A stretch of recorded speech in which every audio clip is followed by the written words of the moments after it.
let let G1 be the group on the set of complex number with respect to multiplication, and G2 be another group on the set of real number without the element 0 with respect to the binary operation multiplication.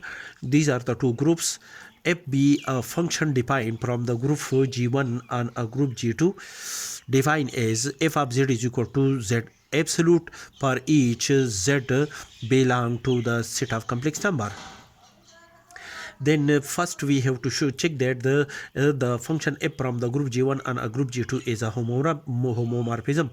Let Z1 and Z2 be any two element of the set of complex number. Then f of Z1 multiplied by Z2,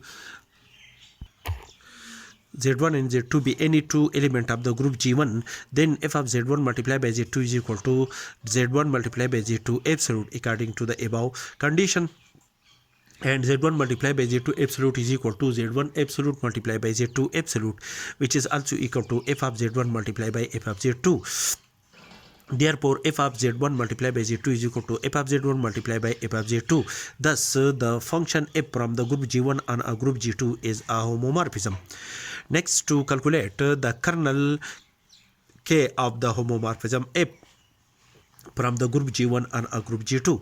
Consider those elements of the group G1 such that the image of those elements Z belong to the group G1 under the homomorphism F is equal to 1, where 1 is an identity element of the group G2.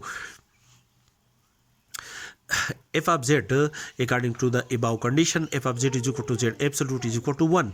The condition is satisfied when there exists the complex number z belong to the group G1 such that the z absolute is equal to 1. Thus the set K or the kernel of the homomorphism F is the set contain those elements Z belong to the group G1 such that Z absolute is equal to 1.